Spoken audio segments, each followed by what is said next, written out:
புகழ்பெற்ற spiritual tax நேயர்களுக்கு வணக்கம். நான் உங்கள் பிருந்தா சங்கர். இன்று நம்மோடு சிறப்பு விருந்தினராக இணைந்திருப்பது ஜோதிட உலகின் சூப்பர் ஸ்டார் என்று அழைக்கக்கூடிய பிரம்மஸ்ரீ ராம்ஜி பரமஹம்சர் அவர்கள் இணைந்திருக்கிறார்கள். வணக்கம் சார். வணக்கம். அதாவது தை மாத பலன்கள், தை பிறந்தால் வழி பிறக்கும் அப்படின்னு சொல்லிட்டு எல்லா பெரியவர்களும் சொல்லுவாங்க, எல்லா மக்களும் சொல்லுவாங்க.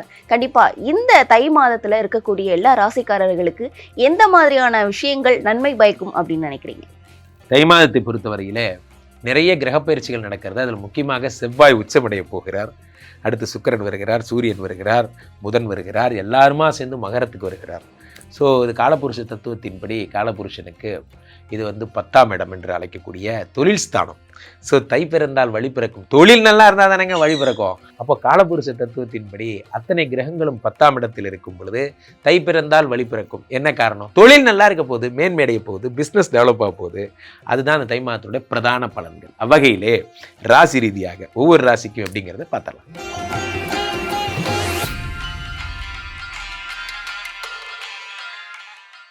கடைசி ராசியான மீனராசிக்காரர்களுக்கு தை மாத பலன்கள் எந்த அளவுக்கு உகந்ததா இருக்கும்னு நினைக்கிறீங்க?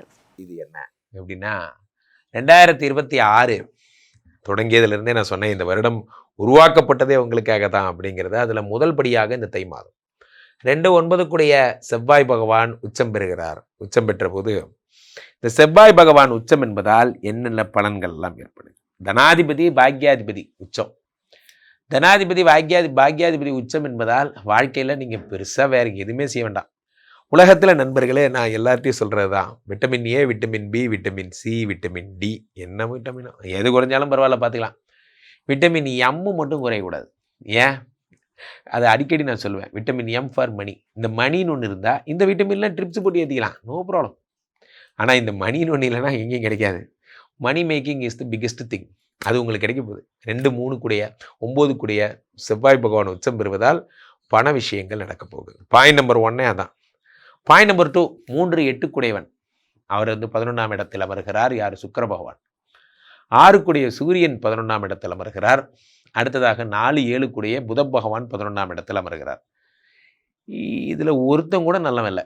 இந்த 6 சூரிய பகவானும் நமக்கு வம்பு வழக்கு கொடுக்கக்கூடியவன், 7 புத பகவானும் வம்பு வழக்க கொடுக்கும். நேரம் மீனராசிக்காரங்க வீட்டில் சண்டை வர ஆரம்பிச்சிருக்கும். பாதகாதிபதி 11ஆம் வீட்டில் வலுப்பெற்ற போது என்னாகும்? குடும்பத்தில் தேவையில்லாமல் டைவர்ஸு பிரச்சனைகள்லாம் ஸ்டார்ட் ஆக ஆரம்பிச்சிருக்கும் நேரமே. காரணம் 4, 7 புத பகவான் 11, அவன் தான் பாதகாதிபதி, உங்களுக்கு ஸ்திர ராசி. ஸோ அப்போ பாதகாதிபதி 11ஆம் இடம், தீய நண்பர்கள் லைஃப்குள்ளே வருவாங்க. ஏற்கனவே 12ஆம் இடத்து ராகு ரெடியாக இருக்கான். காலகாலமாக சொல்கிறேன், பழைய கேஸெல்லாம் வெளியே வரும். நீங்கள் எதெல்லாம் பழைய கேஸுன்னு சொல்கிறீங்களோ எல்லா கேஸும் வெளியே வரும். 12ஆம் இடத்து ராகு ஜெயில் வாசம், அபவாதம், கோர்ட்டு, போலீஸு எல்லாத்தையும் கொட்டுருவார். முப்படைகளும் உங்கள் வீட்டு வாசலில் நிற்கும். இப்போ நான் என்ன பண்ணிட்டேன்னு இவ்வளோ போலீஸை கொண்டு வந்துருக்கீங்க அப்படிங்கிற மாதிரி இந்த சோசியல் மீடியாவில் கமெண்ட் போடுறவங்க அடுத்து 2026 சட்டமன்றத்தில் எலெக்ஷனில் நிற்க போகிறது ஸ்டாலினா இபிஎஸ்ஸா? ஐயா வேணாம் ஐயா, என்னை விட்டுருங்க அப்படிங்கிற மாதிரி அமைதியாக போயிடுறதுனால தெரியாத விஷயங்களுக்கு விமர்சனம் செய்யாதீர்கள். எல்லாவற்றையும் விமர்சனம் செய்ய வேண்டும் என்ற எந்த அவசியமும் நமக்கு இல்லை. சிலவற்றை கடந்து சென்று விடுவது நமக்கு சிறப்பு. 12ஆம் இடத்திலே என்ன ஆகுது? என்ன கேட்பாங்க, ராம்ஜி சார் என்ன உங்களை பற்றி கிசுகிசுக்கள் விமர்சனங்கள் வருகிறது? ஆஹா, வரட்டும், என் புகழுக்கு அது போதாது அப்படின்னு வரட்டும். கிசுகிசுக்கள் அதிகமாவதை நான் வரவேற்கிறேன். அவ்வளோதான் வந்துச்சா அப்படிங்க. எல்லாருக்கும் அந்த மனநிலை வராது. 12ஆம் இடத்துல ராகு பகவான் வரும் பொழுது என்ன ஆகும்னா, வெறும் ஏதாவது ரூமரு ஏதாவது சொல்லிக்கிட்டே இருப்பாங்க. 11ஆம் இடத்துல இத்தனை பேர் இருக்கும் பொழுது ஒன்று உபதேசஸ்தானம் என்பதால் அதில் பெரிய தோஷம் இல்லை. என்றாலும் 1-2 பேர் 11 இருந்தால் பரவாயில்ல. 6 8 பாதகாதிபதி ஒரு ஊரே உட்கார்ந்துருக்கும் போது பணம் வரும். ஆனால் அந்த பணம் எல்லாம் அசுப விரயமாக போகும். இந்த பிரச்சனைகளை சரி பண்ணுறதுக்கே சரியாகும். But it is right time. நீங்கள் பழைய பிரச்சனைகளை either you shoot or settle, ரெண்டில் ஏதோ ஒன்று பண்ணுங்கள். க்ளோஸ் பண்ணுங்க இஷ்யூவை. இப்பயே இதோட இது ரிப்பீட் ஆகக்கூடாது. க்ளோஸ் பண்ணுங்க. அதுக்கான நல்ல நேரமாக இந்த தை மாதம் அமையும். அவ்வகையில் உச்சம் பெற்ற செவ்வாய் பகவான் தன் சக்தியை காட்டுவார் என்பதால் தனாதிபதியும் தனமும் இன்பமும் உங்கள் வாழ்க்கையில் அதிகமாக. ஒரு முக்கியமான விஷயம் புரிந்து கொள்ளுங்க நண்பர்களே, பாக்யாதிபதி உச்சம் பெறும் பொழுது அதிர்ஷ்டம் அதிகமாகிறது. நீங்கள் ஷேர் மார்க்கெட்டில் போட்டாலும் சரி, எதில் போட்டாலும் சரி, கிணத்துல கொண்டு போய் கல்லை போட்டால் கல் அப்படி தங்க கல்லாக மேலே வர அதிசயம் எல்லாம் உங்களுக்கு நடக்கும். அது போன்ற விஷயங்கள் எல்லாம். ஸோ அப்போது செவ்வாய் பாக்யாதிபதி உச்சம் என்பது ஒரு பாயிண்ட்டை வச்சு நீங்கள் பொழைச்சிக்கலாம். இது அத்தனையுமே நீங்கள் ஹேண்டில் பண்ணிடலாம். ராசியிலே சனி பகவான். சனி கொடுத்தால் எவர் தடுப்பார்? சனி கொடுத்தா தடுக்க ஆளே கிடையாது. நண்பர்களே, உலகத்தில் சனி பகவானை இவ்வளோ பிராண்ட் பண்ணுற ஒரே ஆள் நான் மட்டும்தான். காரணம் என்னென்னா, நீங்கள் நினைப்பதை போல சனி பகவான் ஒன்றும் அவ்வளோ ப்ராப்ளமான ஆள்லாம் ஒன்றும் கிடையாது. சனி மட்டும் 10ஆம் இடத்தை பார்த்து விட்டால் உலகப் புகழை பெற வைப்பார். மிடராசிக்காரர்கள் இந்த மாதம் உலகப் புகழ் பெற புதிய வெஞ்சர் சைன் பண்ணுவீங்க. புதிய புதிய விஷயங்கள் உங்கள் வாழ்க்கையில் உண்டாகும். ஒரு ப்ராஜெக்ட், ஒரு பெரிய பெரிய ப்ராஜெக்ட்லாம் வரும் உங்கள் வாழ்க்கையில். 10ஆம் இடத்தோடு சனி பகவான் தொடர்பு படும்போது பிராண்ட் ஆவீங்க. நான் அடிக்கடி சொல்கிற மாதிரி தான், புஷ்பான்னா ஃப்ளவர் இல்லை, ஃபயரு அப்படிங்கிற மாதிரி. நீங்கள் ஃபயரா, நீ நடக்கின்ற என் பாதை சிங்கப்பாதை அப்படிங்கிற மாதிரி தான் நீங்கள் நடந்துப்பீங்க. காரணம் 10ஆம் இடத்தை சனி பார்க்கிறார். அப்போ நீங்கள் எல்லா இடத்துக்கும் செல்வீர்கள், உலக புகழ் பெறுவீர்கள். மோர் தென் இவ்வளோ பேர் ஃபாலோவர்ஸ் அப்படிங்கிற மாதிரிலாம் அச்சீவ் ஆவீங்க. மீடியா, பொது வாழ்க்கையில் அரசியல்வாதிகளாக இருக்கிறவங்களுக்கெல்லாம் மிக சிறப்பான நேரம். அரசியல் இருக்கிறவங்களுக்கும் ரொம்ப முக்கியமான நேரம். யாராவது மீனராசிக்காரங்க கவுன்சிலர் இருந்தாங்கன்னா ஓடி போய் எம்எல்ஏ சீட்டே வாங்கிருங்க. அது அந்த மாதிரிலாம். ஸோ இந்த வருஷம் எம்எல்ஏ நீங்கள் தான். ஸோ அதெல்லாம் பண்ணுங்கள். 4, 9, 1, 10 கூடிய குரு பகவான் அவர் என்னடான்னா 4ஆம் இடத்தில் இருக்கும் பொழுது நற்பதவி, உயர்கல்வி, உயர் பதவி, மதிப்பு, மரியாதை எல்லாம் வரும்.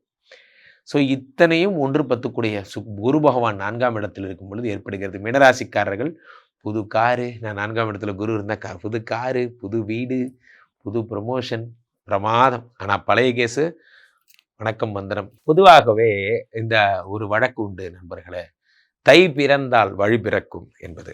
எங்கே சார் வழி பிறக்குது? இப்படி தான் ஒவ்வொரு மாதமும் நியூ இயர் பிறந்தால் வழி பிறக்கும் நீங்கள் வந்து 2025 சொன்னீங்க. அதுக்கப்புறமா என்ன சொன்னீங்க? நம்ம ஸ்பிரிச்சுவல் டாக்ஸ்லேயே அடுத்து குரு பகவான் வந்தால் கோடி நன்மை நீங்கள், சனி கொடுத்தால் எவர் தடுப்பார் நீங்கள், எல்லோரும் சொல்லிக்கிட்டே இருக்கீங்களே தவிர, ஆனால் எனக்கு ஒரு நல்ல காலங்கிறது பிறக்கலை. காலகாலமாக ஒரு சொல்வடை, சனி தை பிறந்தால் வழி பிறக்கும், அது நிறைய பேர் ராசிக்கு நிறைவேற போகிறது. முக்கியமான 2-3 விஷயம் என்னென்னா, இத்தனை நாள் சனி பகவான் வக்கரமாக இருந்தார். நவம்பர் 28க்கு அப்புறம் தான் வக்ர நிவர்த்தி அடைஞ்சார். இந்த ஆள் வந்த நாள்லேருந்து அப்படியே தான் இருக்கார். இந்த பக்கம் 4ஆம் இடத்துல குரு பகவான் இன்னும் வக்கரமாக தான் இருக்கார். காலபுருஷனுக்கு 3ஆம் இடத்துல மிதுனத்தில் இருக்கார் குரு பகவான். எப்பயா நீங்கள் தெளிவீங்க? மார்ச் ஆகும் சார், நம்ம குரு பகவான் அண்ணன் வக்கரமாக இருக்கார். எப்பா கொஞ்சம் எந்திரிங்கப்பா ப்ளீஸ், உலகமே உங்களுக்காக வெயிட்டிங்கில் இருக்குது. எந்திரிப்பார். ஏப்ரல், மே, ஜூன் திரும்ப பெயர்ந்துருவார். என்னடா போங்காட்டம், வந்த நாள்லேருந்து வக்கரமாகவே இருக்கார். அல்லது அதிச்சாரமாக போயிட்டார் கடகத்தில், ஒரு இடமா நிற்கல. ஸோ அப்போது இந்த தை மாதம் வந்தவர் எல்லாம் கேள்வி கேட்க முடியாது. Because there IAS officers. அவங்க நினச்சா ப்ரோக்ராமை ப்ரீபோன் பண்ணுவாங்க, போஸ்ட்போன் பண்ணுவாங்க. அவங்கெல்லாம் கேள்வி கேட்க யாரும் இல்லை. தை மாதம் மட்டும்தான் குரு அவங்களுக்கு கொடுக்கப்பட்ட வேலையை மிதுனத்தில் உட்காந்துருக்கார். சனி அவர் கொடுக்கப்பட்ட வேலையை மீனத்தில் உட்காந்துருக்கார். இந்த பக்கம் காலபுருஷனுடைய முதல் ராசி யார்? செவ்வாய். இவர் உச்சம் அடைகிறார். செவ்வாய் உச்சங்கிறது நோட்டபுள் பாயிண்ட்டுங்க, சும்மா கிடையாது. செவ்வாய் உச்சம்னா பணம் விளையாடும், அத்தனை நன்மைகள் ஏற்படும். செவ்வாய் பகவான் வந்து சிறப்புறு மணியே செவ்வாய் தேவேங்கிறாங்க. அது அவ்வளோ தூரம் பணம் வரும். இதில் மகரத்தில் உச்சத்தை போலவே எல்லா ராசியும் மகரத்திலே போய் உட்காருது. காரணம் என்னவென்றால், காலபுருஷனுக்கு 10ஆம் இடமாகப்பட்ட தொழில் ஸ்தானத்தில் போய் எல்லாரும் உட்கார்றாங்க. யார்? சுக்கிரன் உட்கார்றார், சூரியன் உட்கார்றார், புதன் உட்கார்றார். இவங்கெல்லாம் உட்காந்து என்ன சார் பிரயோஜனம்? 10 பைசாவுக்கு பிரயோஜனம் இல்லை. இன்னும் கடை ஓடவே இல்லை. இனிமேல் ஓடும், நம்புங்க. ஜனவரி 15ஆம் தேதிக்கு அப்புறம் கடை பிச்சுக்கிட்டு ஓடும். பேக்கரியை டெவலப் பண்ணேன், ஒரே பன்னு வேணும், பஜ்ஜி வேணும்னு ஒரே பிஸியாக இருக்காங்க. அப்படிங்கிற மாதிரி கடையை திறந்தா கிளைண்ட் கூட்டம் தான். 10ஆம் இடத்துல இத்தனை பேர் இருக்கும் பொழுது நிறைவடைவீர்கள். உங்கள் பிஸ்னஸ் அடுத்த லெவலுக்கு செல்லும். அதான் ஒரு பெரிய விஷயம். தொடர்ந்து நீங்கள் எல்லாம் பண்ண வேண்டியதுன்னா முருகப்பெருமான் வழிபாடு தொடர்ந்து செய்யுங்க. செவ்வாய் மட்டும்தான் உச்சமாகிறார். அதனால் முருகப்பெருமான் வழிபாடு தொடர்ந்து பண்ணுங்க. எங்கெல்லாம் உங்களால் முடிஞ்சதோ. இப்போல்லாம் முருகன் ட்ரெண்டு தானே, எந்த சேனலை திருப்பினாலும் முருகா. நம்ம ஆளுங்களுக்கு திடீர்னு முருகன் மேலே இவ்வளோ பாசம் ஏன் வந்ததுன்னு தெரில. அது என்னமோ தெரில, வந்துடுச்சு. யார் கிளப்பி விட்டதுன்னு தெரில. ஸோ அப்போ anyway it's a good sign. அப்போது முருகப்பெருமான் பக்தி இங்கன்னா முருகன் எங்கே இருக்கிறாரோ, செவ்வாய் வந்து அவருக்குரிய பிரீத்தியாக நீங்கள் எல்லாம் கொண்டிருக்கும் இடமெல்லாம் குமரன் இருக்கும் இடம், அது இப்படிங்கிற மாதிரி முருகப்பெருமானுக்கு வேல் விருத்தம் மாதிரி, கந்தசஷ்டி மாதிரி போன்ற விஷயங்கள் எல்லாம் படிங்க. ஆமாம் குருஜி, நேற்று தான் அந்த MP3 டவுன்லோட் பண்ணேன். காலைல ப்ளூடூத்தில் கேட்டுகிட்டே போகிறேன். ப்ளூடூத்தில் கேட்டுகிட்டே போனாலாம் படிக்காதுங்க. வாய் விட்டு ஏதாவது படிங்க, கொஞ்சமாக எஃபர்ட் போடுங்க. ஸோ சிறப்பு தரிசனம் டிக்கெட்லாம் விட்டுட்டு கொஞ்சம் நார்மலாக நடந்து போங்க போன்ற விஷயம்லாம் பண்ணுங்கள். அதனால் வெற்றி வேல் முருகனுக்கு அரோகரா. தை மாதம் பிறந்தால் உங்கள் வாழ்வில் வழி கிடைக்கும். வாழ்த்துக்கள். ரொம்ப அருமையா சொல்லியிருந்தீங்க சுவாமிஜி. இந்த ராசிக்காரர்களுக்கு அது பயனுள்ளதா இருக்கும்னு நினைக்கிறேன். உங்களை மக்கள் தொடர்பு கொள்ளணும்னா எப்படி தொடர்பு கொள்றது? உலகத்திற்கே தெரிந்த விஷயம். கீழே போயிட்டு இருக்க இந்த 2 பேரை கூப்பிடுங்க. உங்களுடைய சொந்த ஜாதகத்தை பார்த்து கொள்ளுங்கள். உலக புகழ்பெற்ற நமது விஸ்வரூப விஷ்ணுமாயா எழுந்தருள் இருக்கக்கூடிய புனிதமான இந்த ஸ்ரீமடத்திற்கு தினசரி வருகை தாருங்கள். வந்து இங்கே நடக்கிற பூஜைகள்லாம் கலந்துக்கோங்க. 5 to 6 டெய்லி இங்கே ஸ்ரீமடத்தில் விஷ்ணுமாயா ஹோமங்கள் நடக்கும். வந்து பார்ட்டிசிபேட் பண்ணுங்கள். உங்களுடைய சொந்த ஜாதகத்தை பார்க்க ஆன்லைன் அப்பாயின்மெண்ட் எடுத்துக்கோங்க. நேரில் வந்து இறைவனை சந்தித்தால் எல்லா விதமான நற்பலன்களும் கிடைக்கும். மீண்டும் ஒரு நல்ல பதிவில் நானும் பிருந்தாவும் சந்திக்கிறோம். நன்றி, வணக்கம்.